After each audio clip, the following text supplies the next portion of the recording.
The sun blazed over Sychar's dusty road. Most hid indoors, but she walked alone to the well, her daily ritual, her escape from whispers and stares. The water jar was heavy, but her heart was heavier. 5 husbands, a man not her husband, and a reputation that kept her isolated. The well, a place of community for others, was her place of necessity.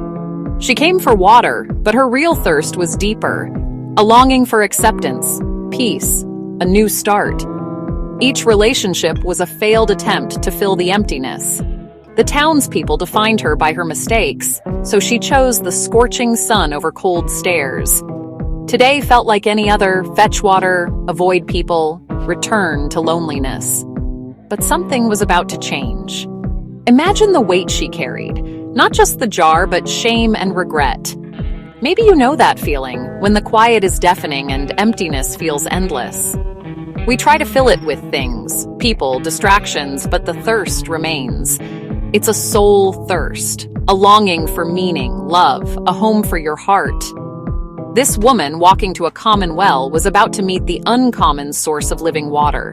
Her lonely journey was about to lead her straight to the heart of God. She didn't know it yet, but her story was about to be rewritten. The well was more than a place for water. It was about to become a place of transformation. In the loneliest hour, hope was waiting. Sometimes it's in our loneliest moments that we're closest to breakthrough. The story begins not with a crowd, but with a solitary woman and a thirst only God could quench. Her journey is our journey. We all have a well we visit, a thirst we try to satisfy. But there is a source that never runs dry. The loneliest hour can become the moment of greatest encounter. She was about to discover that she was never truly alone. And neither are you. The Samaritan woman's thirst is universal. We all feel that ache. The question, is this all there is? Outwardly, life may look full, but inside, there's a void. We chase success, relationships, possessions, pleasure, hoping to fill the emptiness. But every well we dig runs dry. People, things, achievements, they satisfy for a moment, but the thirst returns. We are a thirsty people, searching for fulfillment in all the wrong places. The restlessness is not a flaw, it's a signal, a call back to our Creator. Augustine said, "Our heart is restless until it rests in you." The Samaritan woman's story is our story. Her search is our search. The answer she found is the answer we need. It's not found in a place, a person, or a possession. It's found in a person. We were made for more than this world can offer. The thirst is a reminder only God can fill the deepest places of our hearts. The invitation is for all who are weary and thirsty. There is living water, and it's offered to you. As she neared the well, she saw a man, a Jewish man, waiting. Jews and Samaritans didn't mix. A Jewish man wouldn't speak to a Samaritan woman. She expected silence, maybe a cold shoulder. But this man was different. He looked at her, not with judgment, but with understanding. He saw past her reputation, her gender, her race. He saw her. Then he spoke. "Will you give me a drink?" The request shattered the silence and broke the rules. He, a Jew, was asking her, a Samaritan woman, for help. He made himself vulnerable, treating her with dignity. She was stunned. She was used to being ignored. But this was Jesus. He crossed every divide, race, gender, reputation, to meet her. He didn't start with her failures. He started with grace. He honored her humanity. Jesus meets us where we are, in our mess, in our loneliest hour. He knows our secrets, our shame, but he doesn't lead with condemnation. He leads with compassion. We don't have to pretend or hide. We can come to Jesus just as we are. He is not afraid of our past. He is waiting at the well of our lives, ready to speak to us. This encounter was more than a conversation. It was an invitation. Jesus offered her what no one else could: acceptance, hope, and living water. He offers the same to us. The well is where our story can change. The well is where grace meets thirst. Jesus is waiting, not with a list of our failures, but with an open hand. The question is, will we respond? The invitation is for all. Come to the well.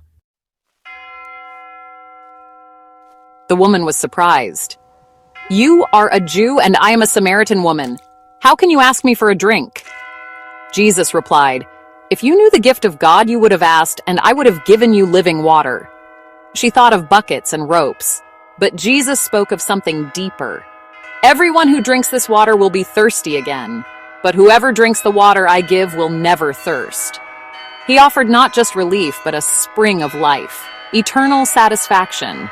She was used to temporary fixes, but Jesus promised lasting change. He wasn't offering a new rule or ritual, but a new heart. Living water, life itself, was his gift. It's not something we earn, it's something we receive. Jesus is the living water. He alone can satisfy the deepest thirst. The offer is radical, a spring inside, not just a sip. This is the gift of God, offered to a thirsty woman and to us. We all return to empty wells, but Jesus offers a source that never runs dry. The invitation is simple: come, drink, and live. The well is open to all who are thirsty. Will you receive the living water? The woman asked, "Sir, give me this water so I won't get thirsty and have to keep coming here." She was still thinking of physical thirst, but Jesus saw deeper. He said, "Go, call your husband." She replied, "I have no husband." Jesus gently revealed he knew her story, her 5 husbands, her pain. He didn't shame her, he offered her living water anyway. She realized he was no ordinary man. Her real thirst wasn't for water or acceptance, but for God. True satisfaction begins when we're honest about our brokenness. Jesus exposes our pain not to shame us, but to heal us. The conversation shifted to worship. She asked about the right place to worship, mountain or temple. Jesus replied, "True worshipers will worship in the spirit and in truth." It's not about location or ritual, but a new heart. When Jesus gives living water, he transforms us from the inside out. Our hearts become the new temple. Worship becomes a relationship, not a ritual. It's not about trying harder, but about his life flowing through us. The peace and love we seek come from his presence within. Jesus offers a real relationship that changes everything. The story of the woman at the well is your invitation. Jesus sits at the well of your life, waiting for you. He knows your story, your thirst, your empty wells. He looks at you with compassion, not condemnation.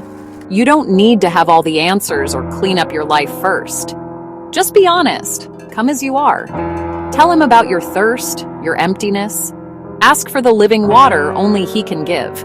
Prayer is simply a conversation. Speak from your heart. Admit your need, ask for forgiveness, and receive his gift. When the woman met Jesus, she left her water jar behind and ran to share the news. Her shame was replaced by hope. This is what happens when we encounter Jesus. He fills us so completely we can't help but share. Your invitation is waiting. All you have to do is say yes. Jesus promises to end the deepest thirst of the human soul. The woman at the well was transformed, her shame replaced by joy. She found living water that satisfied her forever. This hope is offered to you. No matter your past or your emptiness, your search can end today. Jesus is the fulfillment you've been seeking. He is the love, peace, and joy that never fail. When you come to him, you receive a new life source. The restlessness ends, the ache is met, the shame is lifted. Life won't be free of trouble, but you'll never face it alone. Let Jesus fill the deepest places of your soul. Leave your empty jar behind, drink the living water, and never thirst again.